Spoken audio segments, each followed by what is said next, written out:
Где весна, там цветы и подарки, добрых песен, знакомые строчки. Ясный день, прогуляться по парку, собираются мама и дочка. Солнце луч по-весеннему тонкий, позабыл про морозы и вьюги. Восхищаются в классе девчонки, вы же с мамой совсем как подруги.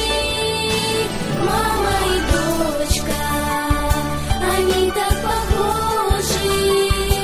Мама и дочка, две капельки солнца. Детство уходит и все же в сердце любовь навсегда остается. Дочь грустит, дочь ответа не знает, на душе тяжело и тревожно. Мама скажет с надеждой родная, все вернуть, все исправить возможно. Голос мамы нежный и строгий, вновь звучит сквозь ветра и потери. Мама с дочкой идут по дороге,